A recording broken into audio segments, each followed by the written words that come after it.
Assalamualaikum warahmatullahi wabarakatuh. Kembali kita ke dalam kelas tahun 2 matematik. Okey, untuk hari ini kita akan mempelajari, kita akan meneruskan tajuk perpuluhan. Okey, untuk hari ini tajuk kecil kita, subtopik kita adalah berkenaan dengan banding perpuluhan. Okey kelas, apa itu banding perpuluhan? Okey, banding perpuluhan tu kita tengok nilai antara dua nombor, yang mana satu besar, yang mana satu kecil. Itu kita panggil sebagai banding. Okey, kita tengok nombor tu mana satu besar, mana satu kecil. Okey? Boleh, okay, jom. Okey, untuk objektif pembelajaran hari ini, kita akan di akhir pembelajaran nanti, murid-murid akan dapat membandingkan nilai dua perpuluhan yang diberi. Maksudnya ada dua nombor perpuluhan yang diberi. Murid-murid cikgu boleh bandingkan yang mana satu besar, yang mana satu kecil. Seperti cikgu cakap tadi. Alright, kita terus ke contoh yang pertama. Okey, banding perpuluhan ni, dia ada dua cara. Yang pertama, kita gunakan gambar rajah. Dan yang kedua, kita gunakan garis nombor. Sekarang kita tengok macam manakah cara untuk kita gunakan gambar rajah. Okey, anak-anak murid cikgu boleh buka buku teks, muka surat 13, jilid 2. Muka surat 13, jilid 2. Okey, baik. Kita sambung dengan pembelajaran kita. Okey, nombor 1. Yang manakah, guru tu bertanya, manakah yang lebih kecil? Sifar perpuluhan 2 atau sifar perpuluhan 4? Okey, macam mana dapat sifar perpuluhan 2, macam mana dapat sifar perpuluhan 4 kelas? Okey, diberi gambar rajah dekat situ. Dekat sini ada dua bahagian yang berwarna hijau. Ini berwarna hijau, ada dua bahagian. Okey, kesemua bahagian ada berapa bahagian? 1, 2, 3, 4, 5, 6, 7, 8, 9, 10. So, 10 bahagian. Ada semua ni ada 10 bahagian. Ada berapa yang berwarna hijau? Ada 2. So, dia akan jadi 2/10. Okey, 2/10 kalau kita tukar kepada perpuluhan seperti yang kita belajar pada minggu lepas, okey, kelas sebelum ini, dia akan menjadi sifar perpuluhan 2.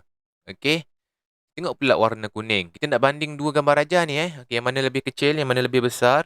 Okey, yang ini ada berapa bahagian? 1, 2, 3, 4, 5, 6, 7, 8, 9, 10. Bahagian 10 pun ada 10. Bahagian 10. Bahagian kuning pun ada 10 bahagian. Okay, ada 10 bahagian semua sekali. So, ada berapa bahagian yang berwarna kuning, yang dilorekkan dengan berwarna kuning? Okay, 1, 2, 3, 4. So, dia akan jadi 4/10. So, 4/10 kita ubah dia kepada bentuk perpuluhan. Dia akan jadi 4 dekat ni. Atas ni nombor 4 kan? So, dia akan jadi sifar perpuluhan 4. Awak dah dapat dua nombor perpuluhan. Okay, seperti yang di atas pun dia dah dapat dua nombor perpuluhan. Yang manakah yang lebih kecil? Dia tanya apa yang lebih kecil? Ni yang lebih kecil. Okay, yang ni yang lebih kecil. Nampak soalan ni. Manakah yang lebih kecil? So, kita kena cari nombor yang kecil antara kedua-dua nombor ni. Okay, antara sifar perpuluhan 2 dengan sifar perpuluhan 4 ni, yang mana lebih kecil? Okay, antara sifar perpuluhan 2 dengan sifar perpuluhan 4 mana lebih kecil? Awak tengok nombor di belakang dia. Okay, nombor di belakang dia adalah 2, yang ni 4. So, 2 lebih kecil daripada 4. So, jawapan dia adalah sifar perpuluhan 2 lebih kecil daripada sifar perpuluhan 4. Itu cara kita nak tengok atau membanding perpuluhan. Okey, seterusnya. Cikgu harap anak-anak murid cikgu faham. Okey, untuk seterusnya, kita gunakan garis nombor. Okey, cara seterusnya kita gunakan garis nombor. Macam mana kita nak gunakan garis nombor? Okey, kita lihat. Okey, baik, soalan dia. Manakah yang lebih besar? Sifar perpuluhan 5 atau sifar perpuluhan 8? Okey, kita tengok cara-cara dia menggunakan garis nombor. Okey, kita gunakan garis nombor. Ini kita panggil sebagai garis nombor. Okey, kita susun sifar perpuluhan 1, sifar perpuluhan 2, sifar perpuluhan 3, sifar perpuluhan 4, sifar perpuluhan 5. Ini 5 yang kita nak cari ni. Sifar perpuluhan 6, sifar perpuluhan 7, sifar perpuluhan 8, sifar perpuluhan 9 dan 1/0. Maksudnya 1 lah.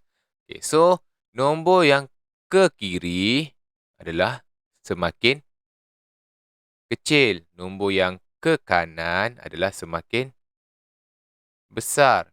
Okey, sifar perpuluhan 1 sampai 1 perpuluhan sifar.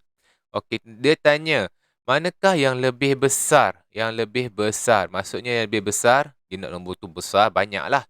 Okey, antara 0.5 dengan 0.8. Nampak? Yang mana lagi besar? Yang mana ke kanan? Okey, so yang ke kanan, sebab ke kanan kita cakap apa tadi? Kita cakap yang paling besar. So, ke kanan adalah 0.8. 0.5 ni kecil daripada 0.8. Kalau tak percaya, awak tengok nombor belakang dia. Yang ni 5, yang ini 8. So, 0.8 lebih besar daripada 0.5. Okey? Boleh kelas Kalau ada apa-apa masalah, seperti biasa boleh tanya cikgu nanti Okey. Seterusnya, slide yang seterusnya. Okey, apakah perpuluhan yang lebih besar daripada 0.5 tetapi lebih kecil daripada 0.9? Okey, kita gunakan garis nombor yang tadi. Okey, 0.1, 0.2, 0.3, 0.4, 0.5. Nampak ini nombor yang kita nak cari ni. 0.6, 0.7, 0.8, 0.9, 1.0. Okey, nampak kelas? Dekat sini ada 0.5. Okey, dia tanya. Dia nak lebih besar daripada 0.5. Maksudnya dia nak ke kanan. Dia nak lebih besar daripada 0.5. Maksudnya atas daripada 0.5 lah. Tetapi lebih kecil daripada 0.9. Dia nak lebih besar daripada 0.5. Maksudnya dia nak lagi besar, lagi tinggi daripada 0.5. Tapi dia nak kecil daripada 0.9. Maksudnya di antara dua nombor ni lah. Antara 0.5 dengan 0.9. So, jawapan dia adalah 0.6, 0.7 yang cikgu warnakan dengan warna purple tu. Warna ungu tu. Dan 0.8. So, ini adalah jawapan dia. Okey? Sebab dia nak besar daripada 0.5, besar daripada 0.5 adalah 0.6, 0.7, 0.8, 0.9 dan 1.0. Tetapi dia nak lebih kecil daripada 0.9. So, di antara dua julat ini. Okey? Di antara dua nombor ini. So, ini adalah nombor yang kita cari.